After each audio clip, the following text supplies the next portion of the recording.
O que é destaque nesta terça-feira?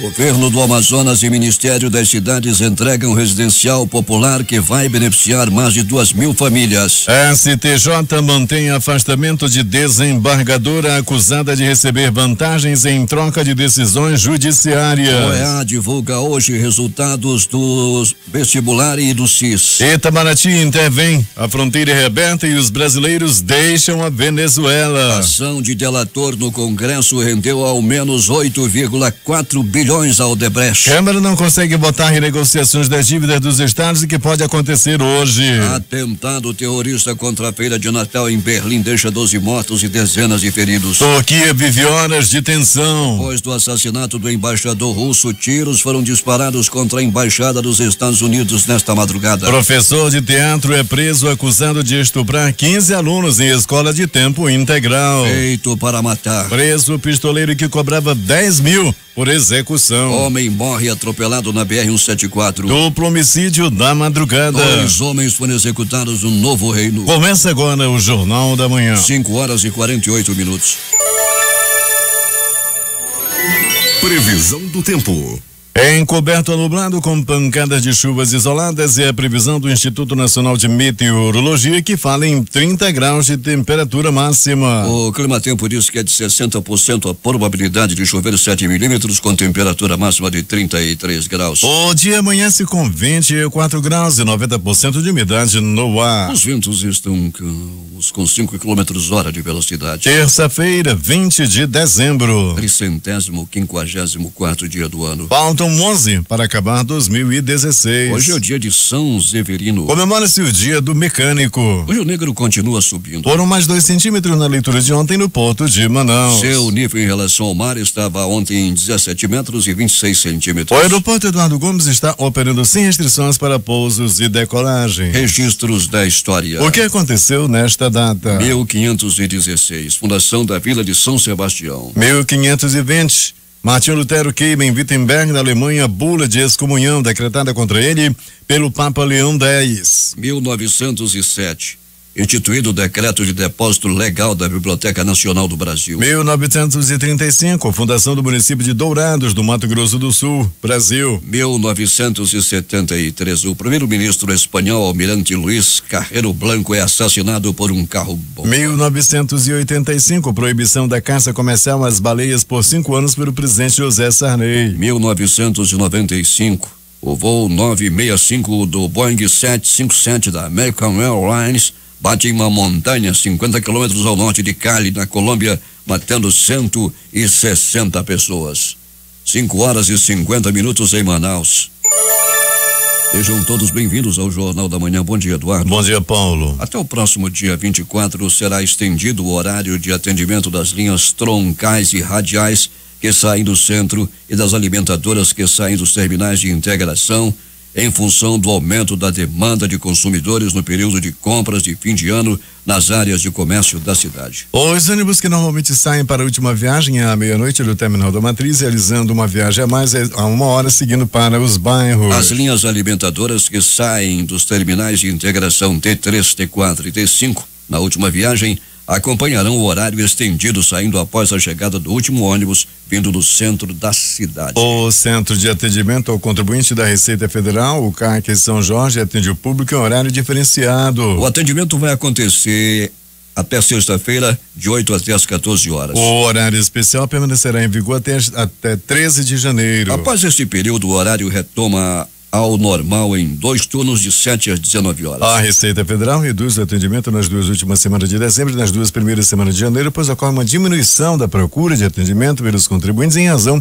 das festividades de fim de ano e viagens de férias, informou o órgão. Vamos às ruas da cidade saber primeiro como está o trânsito nesse instante em nossas principais ruas e avenidas. Falar em trânsito, Peregrine, muitos semáforos ontem, logo no início da manhã, estavam apagados na cidade. O que teria acontecido? Pois é, Paulo Guerra, a grande maioria, né, dos semáforos apagados na cidade era por conta da falta de energia, né? E conversava com os agentes do Manaus Trans e a situação era essa, Paulo, falta de energia, e rapidamente os agentes foram para esses cruzamentos onde fazia-se necessário a presença de uma pessoa para controlar o trânsito. Assim foi feito, Paulo, e você tem razão, muitos semáforos ontem apagados. A Manaus Ambiental, Peregrini, só para pontuar, é competente para cobrar e incompetente para fornecer água na cidade. Os moradores do Atílio Andreas, no bairro do Japim, continuam sofrendo a falta de água, o que nunca acontecia naquela área, segundo os moradores dali. E já há mais de 24 horas que os moradores estão sem água. Isso já é costumeiro não só ali, mas em várias partes da cidade. No bairro de São Francisco, por exemplo, algumas ruas também sem água. Aparece só à noite. O que estaria acontecendo, Peregrini? O Rio Negro secou completamente? Não, Paulo, não secou não. E o que nos chama a atenção, Paulo, é que agora a falta d'água dá-se em bairros tradicionais da cidade. Nós estamos acostumados a ouvir reclamações dos bairros da Zona Leste, da Zona Norte, sendo que agora, Paulo, você me vem aí com Japim e com o bairro de São Francisco, 2 bairros tradicionais.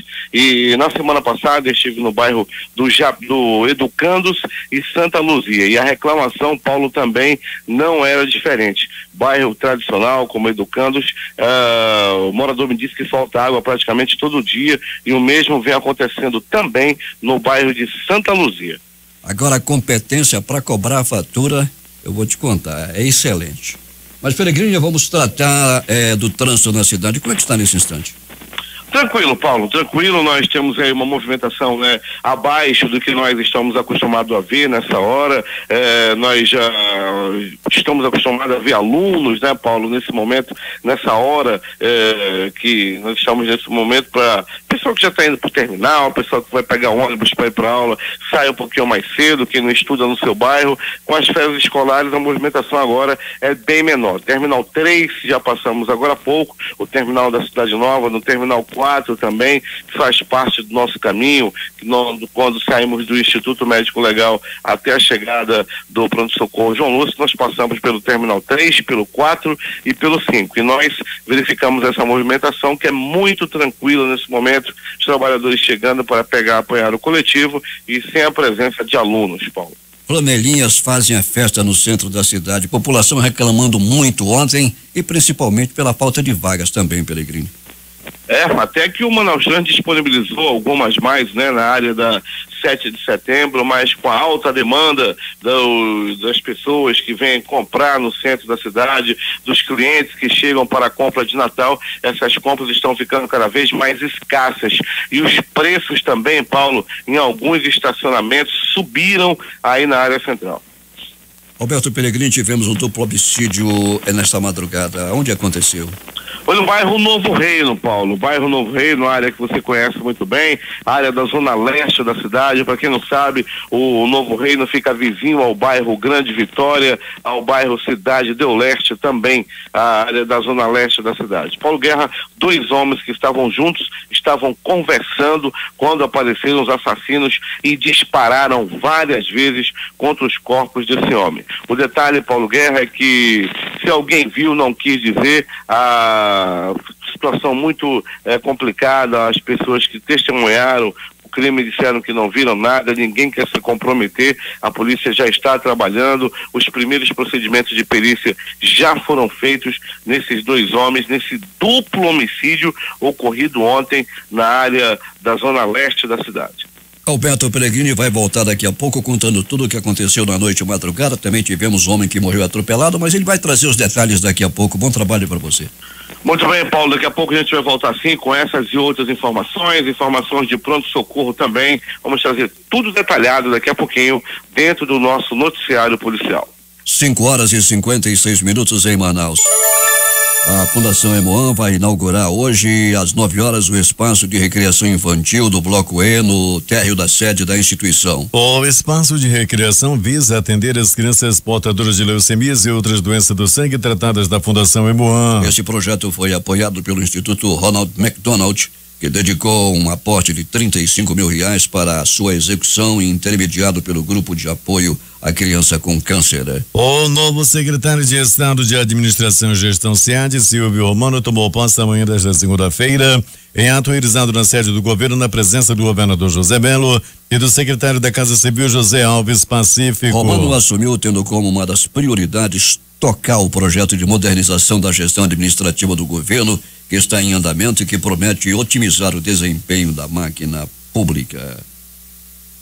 O Tribunal de Justiça do Amazonas divulgou nesta segunda-feira o calendário das atividades do programa Justiça Itinerante para o primeiro semestre de 2017. De acordo com o calendário, a unidade móvel do programa levará atendimento a bairros das zonas Oeste, Sul, Centro-Oeste e Leste, além de 2 passagens pela área central da cidade. Estão previstas ainda ações de atendimento gratuito em municípios da região metropolitana, no entanto, as datas ainda não foram divulgadas. O calendário de 2017 será aberto com atendimento na Praça Eliodoro Balbi, mais conhecida como Praça da Polícia, no centro, onde a unidade móvel do Justiça Itinerante permanecerá de 9 a 27 de janeiro. De 30 de janeiro a 3 de março, o atendimento passará a ser oferecido no bairro de Santo Antônio, na Zona Oeste, com a unidade posicionada no Centro de Convivência da Família Madalena Arcidal, que fica na Avenida Brasil. De 6 a 31 de março, o serviço estará disponível ao lado da Delegacia da Mulher, localizada no Parque 10, na Zona Centro-Sul. Já em abril, será a vez do bairro de Educandos, na Zona Sul, receber as atividades da Justiça Itinerante. De 3 a 28, a unidade móvel do programa estará atendendo a população ao lado do Centro Social e Cultural Zulândio Pinheiro,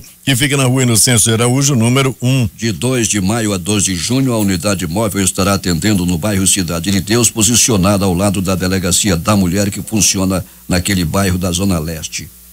Em 5 de junho, a unidade móvel retorna à área central da cidade para atender até 30 de junho, novamente na Praça da Polícia, encerrando o calendário do semestre. No Justiça Itinerante, o cidadão pode ajuizar gratuitamente, sem advogados, ações no valor de até 20 salários mínimos na área civil e ações de natureza consensual na área de família. Ações envolvendo cobrança de dívidas, danos materiais e morais, direito do consumidor, pensão alimentícia, divórcio consensual e reconhecimento voluntário de paternidade poderão ser ajuizados na ocasião. 6h05 em Manaus. O Jornal da Manhã traz informações de Manacapuru. José Alberto Zegdeg, bom dia.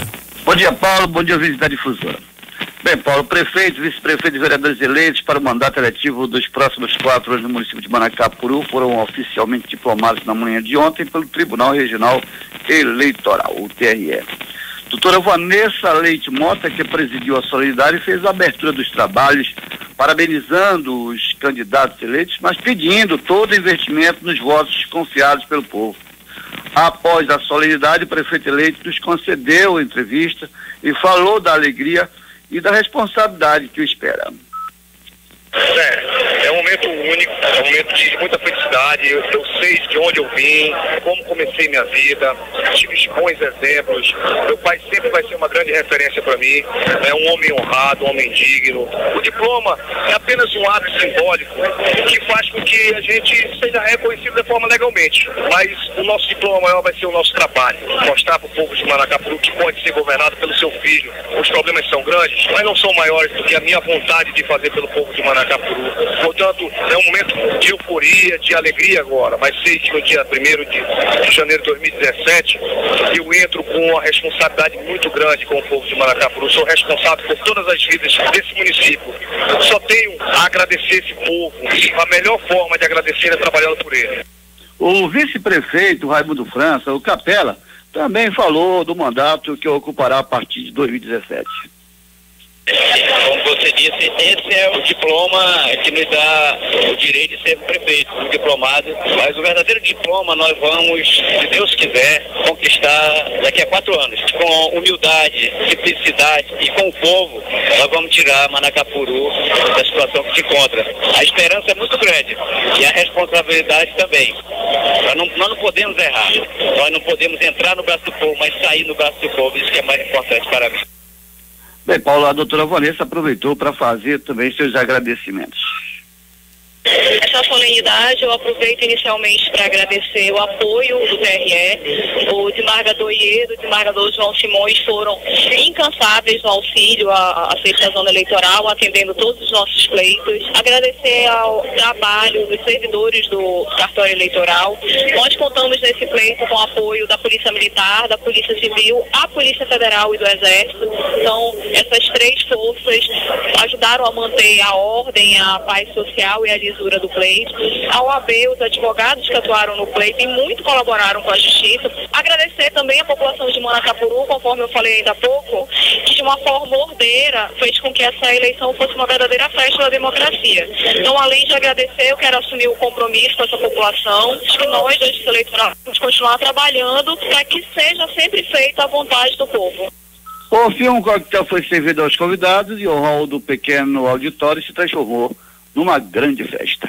Para o Jornal da Manhã, Zeg Deg. 6h08 em Manaus. E durante a cerimônia de diplomação, juiz e promotora de Iranduba alertam autoridades quanto ao cumprimento da lei para evitar que passem vergonha em público. E o prefeito Chico Doido declara: secretário politiqueiro ou desonesto com ele não vai ter vez. J. Rai.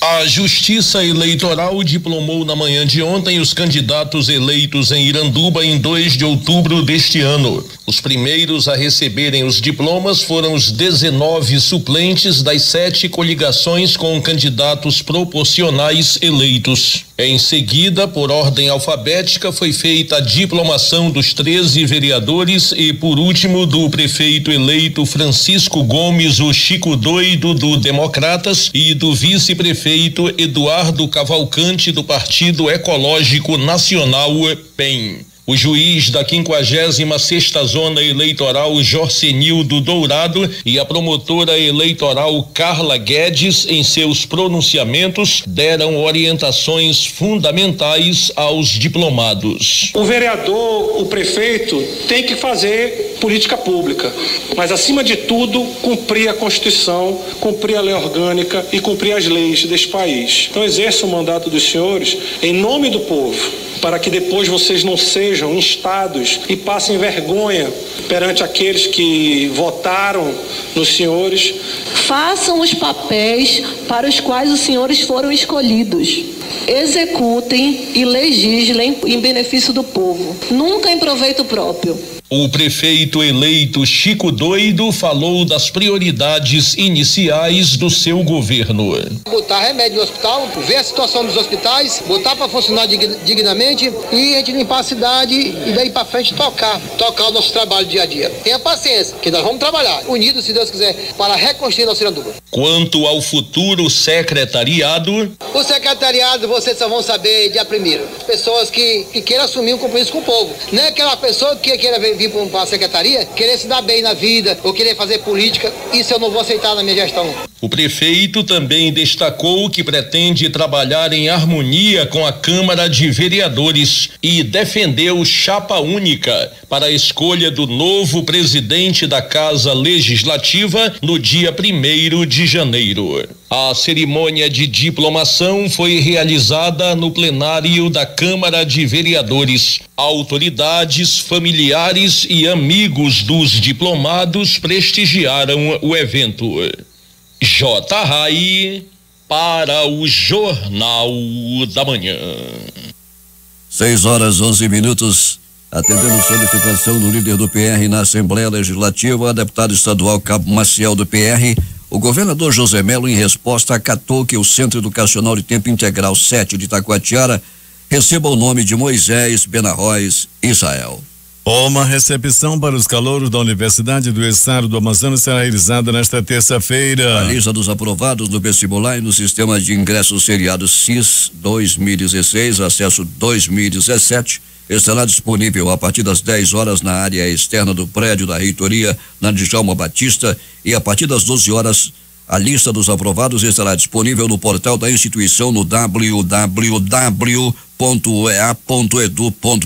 O edital de matrícula será divulgado no dia 20 de dezembro para os candidatos aprovados nos cursos que iniciam as aulas no primeiro semestre de 2017, portanto, hoje. O segundo edital de matrícula será divulgado dia 20 de abril para os candidatos aprovados nos cursos que iniciam as aulas no segundo semestre de 2017. O Tribunal de Justiça do Amazonas começa a ouvir hoje o chamado núcleo administrativo dos investigados que integram a Operação Cauchi, que levou à cadeia 13 pessoas, entre elas o então prefeito de Iranduba, Chinaik Medeiros, por desvio de 56 milhões na prefeitura de Iranduba. As audiências de instrução do caso devem se estender até a próxima quinta-feira, dia 22. Nesta segunda-feira, Nádia Medeiros de Araújo foi a terceira e última pessoa do núcleo político a ser interrogada pela Justiça. O governador José Melo recebeu nesta segunda-feira um grupo de executivos da Rosneft Brasil, subsidiária brasileira da empresa russa, que substituiu a HRT Participações do controle do projeto de exploração de gás natural e petróleo da Bacia dos Solimões. Liderado pelo diretor-geral da Rosneft Brasil, Júlio Moreira, o grupo apresentou ao governador e à equipe de secretários seus projetos para ampliar as reservas de petróleo e gás no Amazonas, principalmente na Bacia dos Solimões. 6:13. Acusada de receber vantagens em troca de decisões judiciais, a desembargadora Encarnação das Graças Sampaio Salgado vai continuar afastada do Tribunal de Justiça do Amazonas. Completados 6 meses do primeiro afastamento, o ministro Raul Araújo, do Superior Tribunal de Justiça, comunicou ao Judiciário Amazonense nesta segunda-feira que a magistrada permanecerá longe do tribunal por mais 6 meses. A desembargadora foi afastada em junho deste ano por 6 meses prorrogáveis por mais 6 e o prazo terminou no último dia 17. Na decisão, o ministro do STJ prorrogou o prazo, alegando que persistem razões para o afastamento e também por se tratar de uma investigação complexa. O prefeito reeleito de Manaus, Arthur Neto, do PSDB, o vice Marcos Ota, do PMDB, e 41 vereadores foram diplomados ontem em uma cerimônia realizada no Teatro do Colégio Século, na Estrada da Ponta Negra. Durante a cerimônia, o prefeito Arthur afirmou que a crise econômica será um dos desafios da gestão. Apartamentos do residencial Cidadão Manauara 1, no bairro Santa Etelvina, na Zona Norte, foram entregues ontem a famílias de baixa renda. A inauguração do empreendimento foi feita com a presença do ministro das Cidades, Bruno Araújo. O empreendimento foi construído pela Prefeitura de Manaus por meio do programa Minha Casa Minha Vida, sob a coordenação da Subsecretaria de Habitação e Assuntos Fundiários da Casa Civil. O residencial possui 784 unidades habitacionais e contempla famílias com renda mensal de até R$1.600, sendo a maioria oriunda de áreas de risco da cidade. Confira a hora. 6:15 em Manaus. Acompanhado do ministro das Cidades, Bruno Cavalcante, o governador José Melo inaugurou na manhã de ontem o residencial Viver Melhor 3, na zona norte da cidade. Este é o terceiro empreendimento do programa Minha Casa Minha Vida entregue no estado. Das mais de 2.000 unidades entregues nesse novo empreendimento, 500 são destinadas às pessoas com deficiência, idosas e pessoas com doenças crônicas degenerativas. As regras agora são as regras de um documento chamado NIS, que é um documento do governo federal, onde estão ali relacionadas as pessoas que têm portadoras de determinado tipo de deficiência, os idosos, os renais crônicos, então pessoas que têm nível de pobreza e tem também essa situação. Então a seleção foi feita à luz disso aí. O que mudou é que havia apenas 160 apartamentos para portadores, para esse tipo de pessoas, e com recurso do Fundo de Promoção Social nós aumentamos para 500. Então dos 2.500 são para pessoas dessa que eu acabei de inferir. E agora estamos aí construindo mais 180, que é do Osias, que é lá dos funcionários públicos. Na Bacia do São Raimundo vamos construir mais 400, né? E agora, com a generosidade do presidente Michel e do ministro Bruno, se Deus quiser, nós vamos pleitear para este ano mais 4.000 unidades aí, para que a gente possa continuar. Somarmos tudo isso com os quase 9.857 títulos de terra que nós entregamos esse ano, e fica a dizer, nós temos aí um universo de quase 12.000 famílias que, de uma forma ou de outra, receberam ou o título da terra ou agora a unidade habitacional.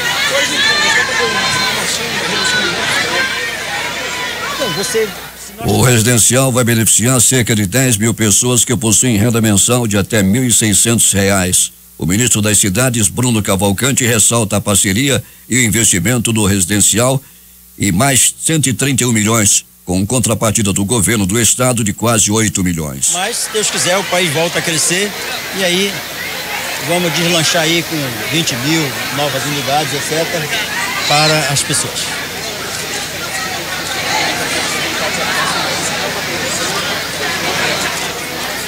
Sim, o 180 duas vias está em obra, né? Vamos iniciar agora em fevereiro a construção ali onde pegou fogo na entrada de São Jorge ali. Vamos estar.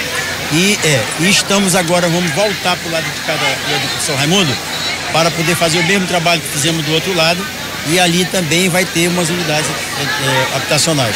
E no interior do estado, neste momento, nós temos 3.800 unidades sendo concluídas para nós inaugurarmos. O que eu quero é que o ministro Bruno nos conceda um outro projeto na faixa de 4.000 unidades. Eu já tenho um terreno, nós temos um terreno aqui. Esse terreno o estado fez doação para que fosse construído aqui, além dos 10 milhões que ele entrou de contrapartida, de maneira que nós temos todas as condições de podermos entrar o ano aí construindo muito mais unidades habitacionais. E no que diz respeito a título de terra, nós temos 4.800 títulos sendo trabalhados para serem entregues até junho. A menor dúvida, são hoje entregues ao estado do Amazonas 2.784 unidades, que totalizam investimentos de em torno de 180 milhões de reais. O importante é que hoje no Brasil nós estamos construindo mais de 550 mil unidades habitacionais sem dever um único real a uma empresa. O que significa isso? Não só o principal, a entrega do sonho da casa própria, como foi dito, a redução do déficit, mas o planejamento firme das empresas que mantém emprego nesse grave momento de crise econômica do país. Portanto, com planejamento, nós agora temos o programa completamente em dia, com todos os pagamentos absolutamente normalizados, e para o ano de 2017, com a expectativa de mais de 600 mil contratos a serem assinados em todas as faixas do programa. Em 2017, chegará novas habitações do Minha Casa Minha Vida no estado do Amazonas. Ok? 6h20. Complementando esta matéria, o residencial Viver Melhor 3 possui 125 blocos com 16 apartamentos cada, contendo 4 apartamentos por andar, medindo mais de 42 metros quadrados cada. Polícia. Elias de Souza Cândido Rodrigues Júnior, um homem de 32 anos, foi preso por envolvimento em pelo menos 10 mortes. O suspeito, conhecido como Júnior Piorini, é investigado pela Delegacia Especializada em Homicídios e Sequestros por crimes ocorridos em Manaus em 2014 e 2015. O primeiro atribuído ao matador Júnior é de um jovem de 19 anos, morto em frente a um bar na rua Louro Abacate, no bairro Monte das Oliveiras. O segundo caso é o de um casal morto no dia 22 de janeiro de 2015, no ramal Bons Amigos, no quilômetro 26 da M010. Jacira Raimunda Silva Couto, de 46 anos, e José de Jesus da Silva, de 38, foram as vítimas. No terceiro caso, 4 pessoas foram assassinadas e uma adolescente de 17 anos sobreviveu. O caso aconteceu na comunidade Novo Milênio, no bairro Santa Etelvina, no dia 27 de fevereiro de 2015. Elias Júnior foi preso na quinta-feira no bairro Cidade Nova, na zona norte da cidade. Ele foi apresentado ontem e não falou sobre as acusações. Segundo Martins, Júnior também faz adulteração de veículos, inclusive dos usados nos crimes. Ele foi preso em cumprimento de mandado de prisão e irá responder por homicídio em atividade atípica de grupo de extermínio e organização criminosa, e cadeia nele.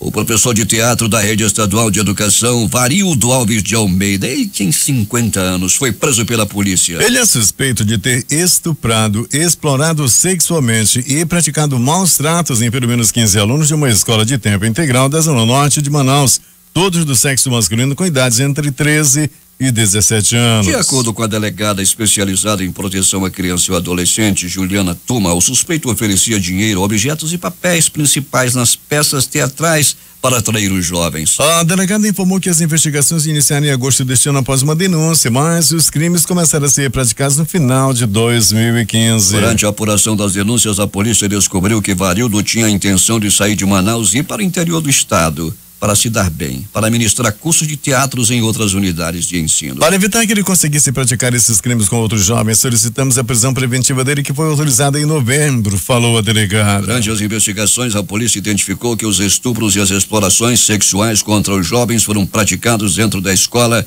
e os 2 jovens participavam do grupo de teatro coordenado por Varildo.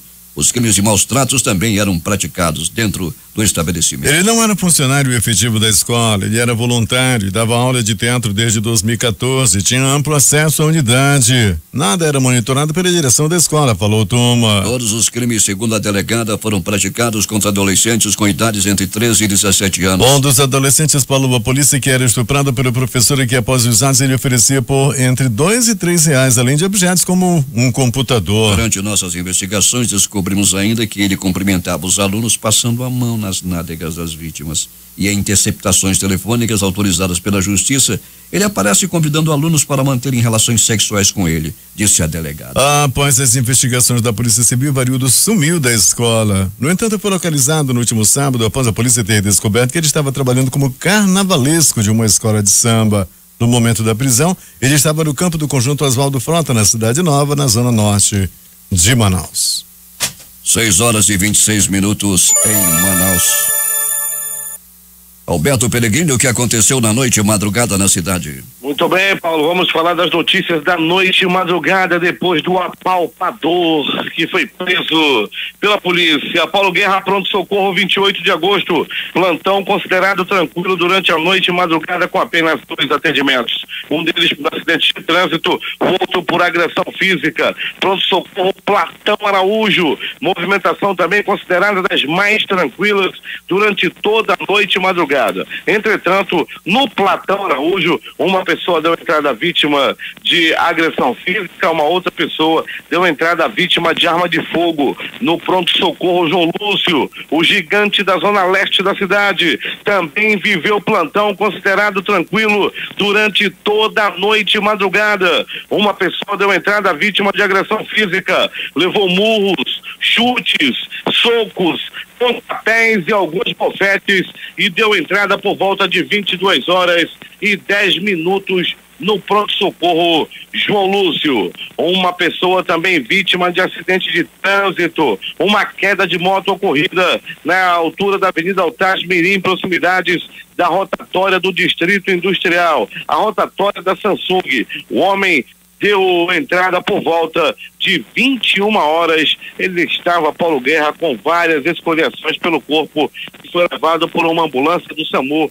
até aquela unidade de saúde, a unidade que falo, o pronto-socorro João Lúcio.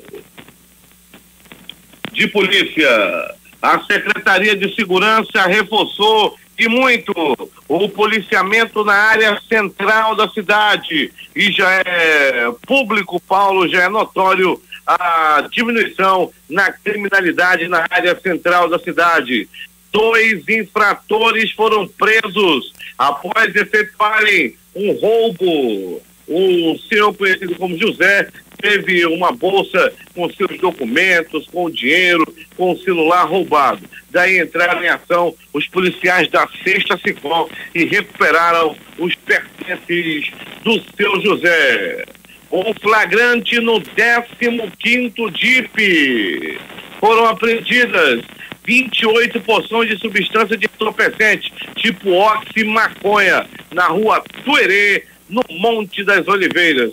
Quem estava com a droga foi um menor de idade que foi apreendido por policiais da 26ª Sicom. Um carro que havia sido roubado, um Voyage de cor preta que havia sido roubado, foi recuperado por policiais lá no bairro da Compensa. Outra ação da Secretaria de Segurança, recuperando um carro que havia sido roubado. O menor de 17 anos foi apreendido após ser abordado lá na rua Raio de Luz, no bairro Lagoa Azul. Ele estava com uma quantidade de ox, skunk e cocaína. Foi mais uma ação dos policiais da 26ª Sicom.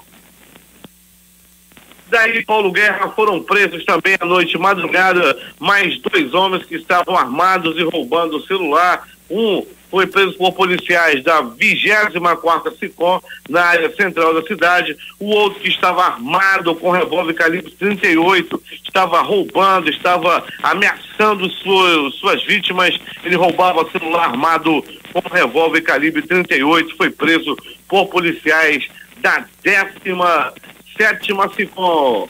Um veículo também recuperado, um carro modelo Gol de cor branca, foi recuperado por policiais da 13ª SICOM. A gente fala que teve carro roubado, muita gente fica ligando para saber se é o deles. É só ir lá na 13ª SICOM, tá? Foi um Gol de cor branca que foi recuperado por policiais do 13º DIP, com grande atuação na área da zona norte da cidade.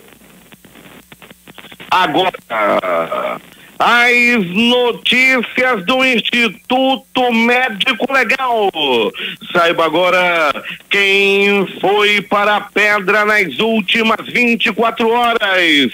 E atenção, BR-174, um homem até o momento não identificado foi atropelado e morto à noite de ontem por volta de 21 horas na BR-174. Paulo Vieira e ouvintes do Jornal da Manhã, o detalhe é que não apareceu ninguém até o presente momento para reclamar o corpo, trazendo inclusive uma identificação com foto para poder fazer a liberação do corpo para o sepultamento. Duplo homicídio no bairro Novo Reino. 2 homens foram barbaramente assassinados a tiros. Era por volta de 22 horas à noite de ontem, quando 2 homens conversavam no cruzamento de uma rua no bairro Novo Reino. De repente, apareceram os assassinos. Não foi informado até o presente momento se eles estavam de moto, de carro ou a pé. Sabe-se apenas que eles estavam possuídos pelo espírito da morte. Cada um foi assassinado com 5 tiros espalhados pelo corpo. Não foram identificados até o presente momento. Foi um duplo homicídio que deixou os moradores do bairro Novo Reino assustados à noite de ontem. Foram 5 tiros em cada um, numa verdadeira execução ocorrida à noite de ontem no bairro Novo Reino. O Instituto Médico Legal, a equipe do Dr. Jefferson Mendes, que comanda o IML, e também todo o departamento de perícia. O IML realizou nas últimas 24 horas 72 exames de corpo de delito. E essas foram as notícias da noite e madrugada. A reportagem foi de Alberto Pellegrini para o Jornal da Manhã. Os números das loterias. A Loto Fácil saiu para um apostador de Ilhéus, na Bahia. Ele vai levar um prêmio de R$1.992.328,20. R$1.992.328 e mais 20 centavos. 14 acertos, 376 apostas, R$1.630,38. As dezenas do concurso 1450, sorteadas a noite passada pela Caixa Econômica Federal, foram estas: 01, 02, 04, 05, 08, 09, 10, 13, 14, 16, 17, 19, 20, 22 e 24. Repita os números da Loto Fácil: 01, 02, 04, 05, 08, 09, 10, 13, 14, 16, 17, 19, 20, 22 e 24. Vamos aqui na concurso 4.262, que acumulou. E a quadra saiu para 56 apostas, cada uma vai receber R$6.224,25. O terno paga para 4.531 apostadores, R$115. As dezenas sorteadas da quina foram estas: 08, 09 43 46 e 70 08 09 43 46 e 70. E hoje tem Mega Sena. A Mega Sena pode pagar um prêmio de 36 milhões de reais no sorteio desta terça-feira. A semana terá mais 2 oportunidades para tentar a sorte na Mega Sena, na quinta, dia 22, e no sábado, dia 24. Agora 6h38. Esportes. O Atlético Paranaense acertou ontem a contratação do atacante Grafite. Ele tem 37 anos. O jogador assinou o contrato com duração de 1 ano e chega ao clube depois de defender o Santa Cruz na última temporada, quando foi artilheiro do Campeonato Brasileiro com 13 gols. O São Paulo anunciou a contratação do goleiro Sidão, ex-Botafogo, até o fim de 2018. O time paulista vai emprestar 3 jogadores para o Audax, que era o dono do direito de Sidão, além de pagar 500 mil reais. CBF anuncia premiação de até R$68.700 ao campeão da Copa do Brasil 2018. Premiação da Copa do Brasil destinará 50 milhões ao campeão, 20 milhões ao vice, 8 milhões aos semifinalistas, além de 4 milhões pela participação nas quartas de final. A CBF confirmou a realização do amistoso entre Brasil e Colômbia entre os dias 25 de janeiro, no dia 25 de janeiro de 2017, no estádio do Engenhão, no Rio de Janeiro. A renda da partida será revertida para familiares dos jogadores e integrante da comissão técnica da Chapecoense que morreram em acidente aéreo perto de Medellín. As entradas começaram a ser vendidas no dia 9 de janeiro. Últimas notícias. A bolsa teve queda de 2,19% com 57.111 pontos. O resultado foi puxado principalmente pelo desempenho negativo das ações da mineradora Vale, da Petrobras e dos bancos. No mercado de câmbio, o dólar caiu 0,56% e está cotado em R$3,37. Economistas consultados pelo Banco Central reduziram a estimativa de inflação para 2016. Ela foi de 6,52% para 6,49%. A previsão do PIB foi mantida em menos 3,48%. Já a projeção do dólar diminuiu de 3,39 para R$3,38. Jovens entre 14 e 24 anos são os mais atingidos pelo desemprego, segundo o IPEA, Instituto de Pesquisa Econômica Aplicada. No geral, a taxa de desemprego alcançou 11,8% no terceiro trimestre deste ano. Já entre os jovens dessa faixa etária, o número chega a 27,7%. A Secretaria da Receita Federal vai divulgar o balanço da arrecadação de impostos no mês de novembro. Em outubro, as contribuições fiscais bateram recorde, 148,6 bilhões de reais. Criticado pelas centrais sindicais, o governo Michel Temer decidiu adiar a discussão de sua proposta de flexibilização da jornada de trabalho e se limitará neste fim de ano a renovar o programa federal que reduz a perda salarial de trabalhadores que têm carga horária reduzida. Banco Central divulga dado do setor externo durante o mês de novembro de novos números dos gastos dos brasileiros no exterior, que no último balanço tiveram a terceira alta seguida no ano.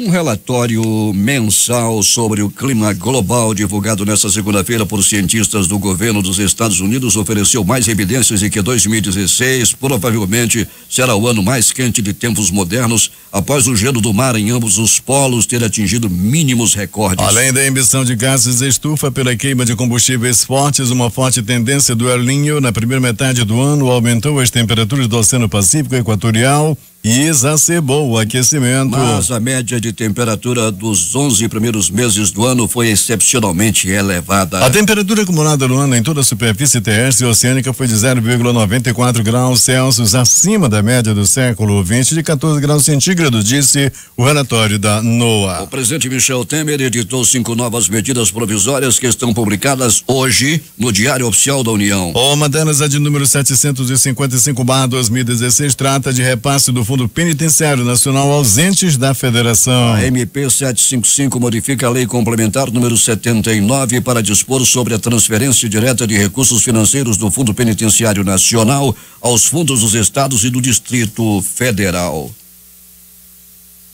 O juiz Sérgio Moro aceitou mais uma denúncia contra o ex-presidente Lula. Agora ele vira réu pela quinta vez em ações penais nas operações Lava Jato, Zelotes e Janos. Também viram réus nessa ação Marcelo Odebrecht, Antônio Palocci e outros 6 acusados. A chapa de Dilma e Temer recebeu dinheiro de Caixa 2 da Odebrecht na campanha de 2014. É o que aponta a delação da empreiteira para a Lava Jato. Em pelo menos um depoimento, a Odebrecht descreve uma doação ilegal de cerca de 30 milhões de reais para a coligação. O presidente da Câmara, Rodrigo Maia convocou para esta manhã uma reunião com lideranças partidárias para tentar viabilizar a votação do projeto de lei que trata da renegociação das dívidas dos estados e do Distrito Federal com a União antes do recesso. Cerca de 15 turistas que estavam na Venezuela chegaram ao Brasil no fim da tarde desta segunda-feira. Eles foram trazidos a Roraima por uma comitiva do governo do estado. O grupo de pessoas que cruzaram a fronteira havia tanto turistas brasileiros quanto venezuelanos que moram no Brasil. Eles foram beneficiados com a abertura diária da fronteira anunciada pelo Ministério das Relações Exteriores, o Itamaraty. O Itamaraty anunciou na tarde de ontem que a fronteira entre Brasil e Venezuela, fechada por ordem do presidente Nicolás Maduro, será aberta diariamente para a passagem de turistas brasileiros. O grupo Odebrecht obteve benefício de pelo menos 8,4 bilhões de reais com a aprovação de duas medidas provisórias de 2006 a 2015. De acordo com delação premiada de um ex-executivo da empreiteira, o sucesso na votação de MPs envolveu o pagamento de no mínimo 16,9 milhões em propinas a congressistas e doações a campanhas eleitorais. O levantamento da Folha foi feito com base nas informações prestadas ao Ministério Público Federal por Cláudio Melo Filho, ex-vice-presidente de Relações Institucionais da Odebrecht. 6h48. O Colégio Eleitoral dos Estados Unidos confirmou oficialmente nesta segunda-feira a eleição do republicano Donald Trump como presidente dos Estados Unidos, informa a agência de notícias Associated Press. A posse será no dia 20 de janeiro. Valor telúrico de magnitude 6,7 graus atingiu nesta terça-feira as águas do sul das Ilhas Salomão, no Oceano Pacífico. As autoridades locais não informaram sobre vítimas ou danos materiais. O Centro de Alertas de Tsunami no Pacífico não emitiu alerta de ondas gigantes. Autoridades alemãs falam hoje sobre as investigações do suposto ataque a uma feira de Natal em Berlim. Segundo o último balanço da polícia, 12 pessoas morreram e 48 ficaram feridas e foram levadas aos hospitais da cidade. O suspeito de ser o motorista do caminhão foi preso perto do local e um passageiro do veículo morreu no local. Enquanto isso, as autoridades da Alemanha tentam encontrar hoje o autor do ataque contra o mercado de Natal, que deixou 12 mortos e 48 feridos. De acordo com o jornal Bild, um paquistanês de 23 anos que teria chegado à Alemanha em fevereiro pela rota balcânica é um dos suspeitos. Um homem abriu fogo na madrugada de hoje em frente à Embaixada dos Estados Unidos em Ankara, localizada a 100 metros do local onde um turco assassinou ontem o embaixador russo na Turquia, Andrei Karlov. O atacante foi detido pelo pessoal de segurança da Embaixada Americana e o incidente não causou vítimas, segundo informou o canal de notícias turco NTV. Ministros da Rússia, Turquia e Irã se reúnem em Moscou para tratar do cessar-fogo em Alepo, ao norte da Síria. O assassinato do embaixador russo Andrei Karlov na capital da Turquia também deve estar entre os assuntos. O presidente russo Vladimir Putin qualificou o atentado como uma provocação para minar os laços que estavam sendo refeitos entre Moscou e Ankara e os esforços para solucionar o conflito na Síria. As forças de segurança da Turquia prenderam 6 pessoas suspeitas de participação no assassinato do embaixador da Rússia na capital turca, Andrei Karlov, segundo informação divulgada nesta terça-feira pela emissora NTV. O pai, a mãe e a irmã do suposto assassino Mevlut Meçaltintas foram presos ontem à noite em Soca, cidade natal do atacante localizada na Turquia. O jornal Hürriyet informou que uma das pessoas detidas é o companheiro de quarto do assassino em Ankara. Segundo a imprensa local, a polícia está investigando um vínculo entre o assassino e a organização do clérigo muçulmano Fethullah Gülen, acusado pelo governo turco de estar por trás da tentativa de golpe em meados de julho. Esses veículos de imprensa afirmaram que a escola de polícia onde o atacante se formou está sob controle de oficiais da polícia gulenistas. Um homem de 101 anos de idade foi condenado a 13 anos de reclusão por crimes de pedofilia.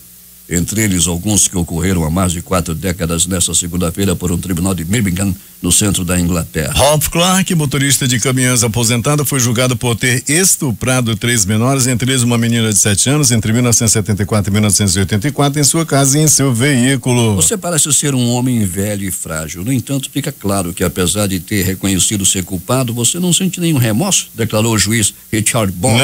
Não, respondeu o acusado ao ouvir o veredicto, balançando a cabeça. O magistrado tinha declarado na semana passada que queria uma sentença de 2 dígitos devido aos danos psicológicos que o acusado causou nas suas vítimas. O advogado de Clark, Darren Whitehead, tinha pedido ao júri que levasse em conta que seu cliente completará 102 anos em março e que sofre de problemas de saúde. Isso significa uma sentença de prisão perpétua, visto que não recuperará sua liberdade, disse Whitehead. Alguns podem questionar os méritos de julgar um homem velho de 101 anos, mas a idade por si só não é uma defesa contra a acusação, disse em um comunicado a inspetora de polícia Emma Fennon, da unidade especializada em crimes sexuais da polícia em Midland.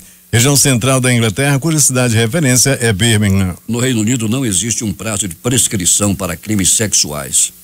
Com o semblante impassível durante todo o julgamento, o tarado Hepclark contou que sempre havia crianças em volta da sua garagem porque ele consertava suas bicicletas e aí ele se aproveitava. 6h52, destaques de capa dos principais jornais do país nesta terça-feira. A Tribuna da Bahia. Vereadora de Salvador congelam salários de 18 mil até 2018. O Globo do Rio de Janeiro. Moro aceita denúncia contra Lula e mais 8 na Lava Jato. Folha de São Paulo. Embaixador da Turquia morto a tiros em galeria de arte na Turquia. O Estado de São Paulo. Para presidente do TSE, Caixa 2 nem sempre significa ato de corrupção. Planalto Central, Correio Brasiliense. Câmara fará na quarta-feira uma nova tentativa de botar dívida dos estados. Valor econômico. A inflação de 2016 deve ficar em 6,49% abaixo do teto da meta. Estado de Minas. Minas Gerais não vai aderir ao projeto de renegociação das dívidas. Recife, Jornal do Comércio. A ação da chapa Dilma Temer pode ser julgada no primeiro semestre, diz Mendes. Fortaleza, Diário do Nordeste. Detentos rendem policial do 10º DP, roubam os pertences dele e fogem. 0 hora, Porto Alegre. Janot defende inconstitucionalidade da medida provisória do ensino médio. O Brasil Econômico. Beneficiários têm até 29 de dezembro para sacar PIS, PASEP. Edições impressas locais, Jornal do Comércio. Lojistas apostam tudo na última semana antes do Natal. Agora. Professor suspeito de estuprar mais de 15 alunos em escola. Em tempo. Brasileiros são liberados para sair da Venezuela. A crítica. Concursos em 2017 têm salário de até 15 mil reais. Essas foram as principais notícias de ontem e as primeiras de hoje. Termina aqui o Jornal da Manhã. Participaram desta edição reportagens José Alberto Zegdeg, J. Rai e Alberto Peregrini com noticiário policial. Operação de rádio Marcos Salles e Hamilton Cabral com supervisão técnica de Carlos Luiz. A apresentação Eduardo Silva e Paulo Guerra.